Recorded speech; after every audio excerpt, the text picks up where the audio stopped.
Servisan kita kali ini datang dari Pangandaran ya. Ini kurang lebih berjarak 200 km ya dari Kota Bandung.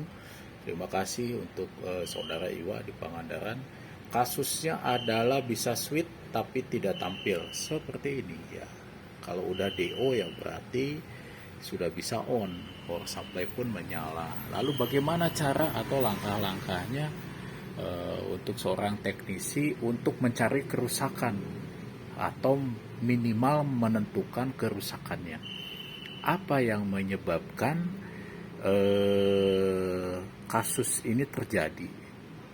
Nah, kita nggak perlu lagi mengecek RAM-nya itu, PSU-nya itu, ya nggak perlu, tidak perlu seperti itu ya, karena kita sudah pengecekan secara mendalam. Ini khusus memang motherboardnya yang bermasalah, bukan PSU, bukan RAM, bukan prosesor, dan bukan yang lain-lain ya, bukan cara yang coba-coba seperti itu ya. Jadi kita langsung ke TKP-nya. Apa yang menyebabkan ini tidak tampil di layar?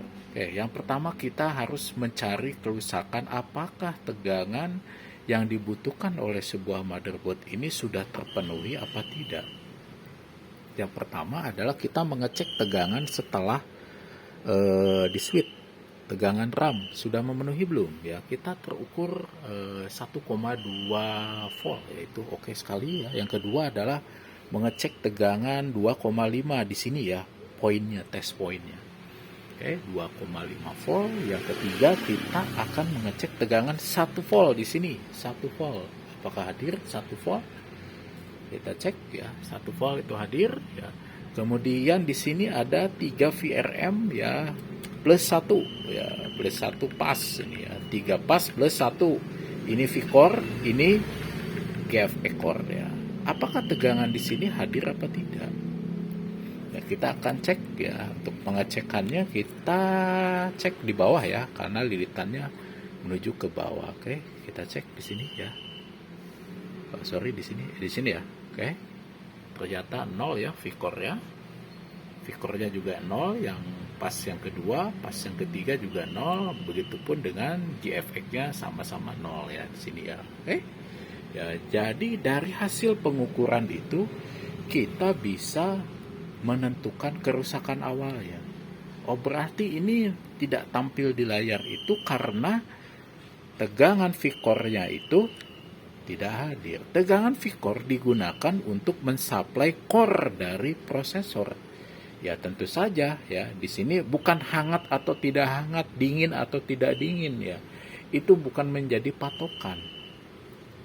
Kalau ini kita diamkan lama-lama ya hangat juga, tapi nggak mungkin akan panas. Atau panas menyengat itu tandanya prosesor kerja, bukan seperti itu men. Ya, karena saya baca di forum-forum itu ya, mungkin dia nggak tahu, pengalaman setiap orang berbeda. Kalau saya pasti melakukan sebuah pengukuran. Tolak ukurnya sebuah teknisi itu ya, dilakukan dengan melakukan observasi secara pengukuran, bukan diraba-raba. Ingat ya, bukan diraba-raba ya. Gitu ya. Jadi langkah selanjutnya apa yang akan kita kerjakan kalau menghadapi kasus no display dengan ciri-ciri V-core tidak hadir ya?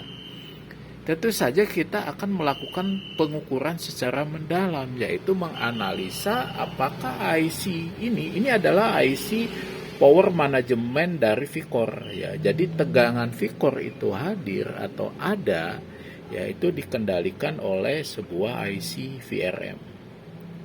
Ya, nah, apakah IC ini telah bekerja dan apakah syarat-syaratnya telah memenuhi?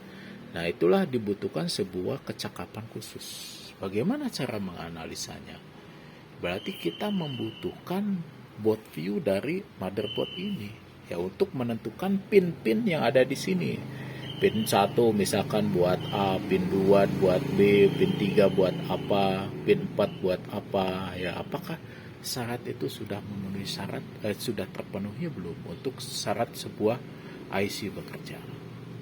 Ya, itu ya yang bisa saya sampaikan. Kalau videonya kita videokan, ini 4 menit aja, 5 menit aja sudah pegal ya. Belum lagi kita buka buat view-nya, ya kita analisa lagi syarat-syarat itu point to point, satu persatu ya. Jadi itulah ya mengapa seorang teknisi itu ya dibayar cukup lumayan mahal ya, karena untuk mencari sebuah kerusakan itu bukan karena biasanya, oh ininya panas ya, biasanya, tapi dengan melakukan sebuah analisa pengukuran. Dari pengukuran itu kita bisa mengambil sebuah kesimpulan apa sebenarnya yang terjadi yang membuat motherboard ini rusak ya, atau tidak bisa tampil. Sekian, terima kasih. Selamat siang.